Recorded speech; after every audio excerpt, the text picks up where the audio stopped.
Hello everyone, Ace here, and today I decided to talk a little bit about the upcoming Steam frame, as well as, let's be honest, make the case for VR headsets, even if you don't necessarily intend on using the VR feature. A strange premise, you might say, and quite understandably so. After all, the marketing for VR headsets suggests that the whole point of getting one is, well, the VR. That's the beginning and the end of it. And to be fair, I've seen a number of people express concerns about there might not even necessarily being enough games that they want to play that are available in VR. Now, there are actually a surprising number of games that are available in VR. Plenty of good titles at that. Some of them are VR exclusive, but plenty of others actually have it as an option, and you can play those games without VR, meaning you already may have them in your library anyways. Assetto Corsa, No Man's Sky, IL-2 Sturmovik, and Project Wingman are all examples of the latter. On top of that, there's even programs like Vorbex that allow you to convert non-VR games into VR. But as I said, let's ignore all of that. Let's ignore VR as a feature. Let's treat it as entirely a gimmick, which some people have suggested. And as a result, let's look at other reasons someone might want to pick up a Steam frame. For a start, it's worth mentioning that the Steam frame, while it is designed to be utilized as a periphery for the PC, it is also capable of acting as its own standalone PC, and is thus designed to be powerful enough to at least provide a basic VR experience on its own. But like I said, we're going to ignore the VR for a moment. So why does this matter to us then? Well, it means that the hardware specifications for the Steam frame are notably more potent, and therefore it will run games better than the Steam Deck will. And here we move on to one of the main cases that I'm going to be making here. The Steam frame can effectively do the same role as a Steam Deck. It is capable of being a gaming on-the-go system, albeit with more powerful hardware, as well as a few additional advantages. For a start, with the Steam Deck, you do ultimately have to look through the screen of the Steam Deck to actually use it, unsurprisingly enough. At least if you're playing on the go. This ultimately means that you are limited to the screen size of the Steam Deck. A Steam frame, being a VR headset, does not have this specific downside. With a Steam frame, you can resize the game's screen to look like a 70-inch TV in your living room. The experience in most cases is going to be a marked improvement. Another notable advantage is, of course, with the VR headset, is that the controller and the screen are separate from one another. When you're talking about gaming on the go, this means that things like weight distribution are going to favor the Steam frame, because you're not holding up the entire unit with your hands and therefore using only those muscles. The screen and the hardware powering the machine are effectively being worn on your head, while the controller, now much lighter, is being held in your hand. You can also hold the controller however comfortably you want without it interfering with your ability to view through the screen.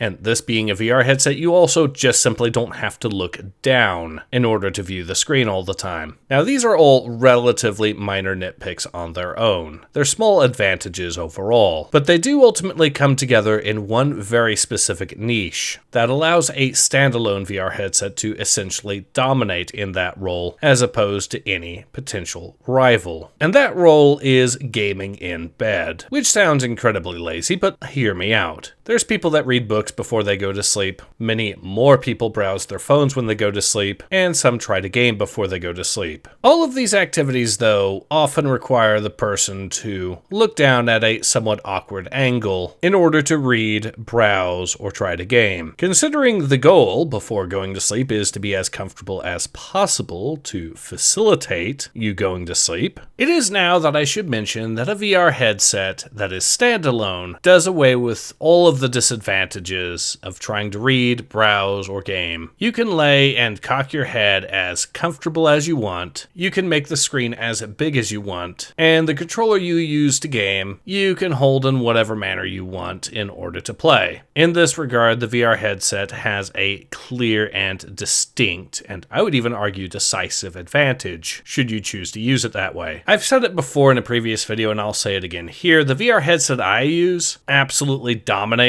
when when I actually decide to try to game or watch YouTube before I go to sleep. Using it in combination with a Steam controller, which by the way is much easier to do with the Steam frame as opposed to the MetaQuest that I currently have, basically allows you to play any genre of game you want as well. Maybe not quite as good as say a mouse and keyboard at certain genres, but it is still very usable and very effective at what it does. Now, using the Steam controller with the MetaQuest currently has the issue for me that I have to stream the games from the PC to the Quest, which greatly hinders that advantage. But with the Steam frame, you're talking about a completely standalone PC. All the games can simply be downloaded straight to it, and the Steam controller can be simply paired to it, and away you go. You can play anything from a turn-based strategy to a flight sim before you go to bed. And yes, the sheer amount of inputs that the Steam controller offers is enough to make that happen. So yeah, like I said, a standalone VR headset effectively offers the same advantages as a Steam Deck. It can effectively be used in the same way, with additional advantages to boot as well. But as we also mentioned, it was designed as a periphery for your existing PC. And even ignoring the use of VR, there is still another advantage to be had with this headset, as it can effectively perform the same role as TrackIR. And depending on the genre of games that you play, this can be a very significant advantage indeed. For those who don't know, TrackIR has been a staple feature for genres such as flight sims as well as racing sims, and even some mill sims like Arma supports it. Basically, TrackIR allows you to move your head to look around in-game, effectively freeing up the hand that you would use for your mouse usually to operate other controls. For flight simmers, this would mean being able to use your throttle and your flight stick at the exact same time. For racing sim fans, this would mean being able to use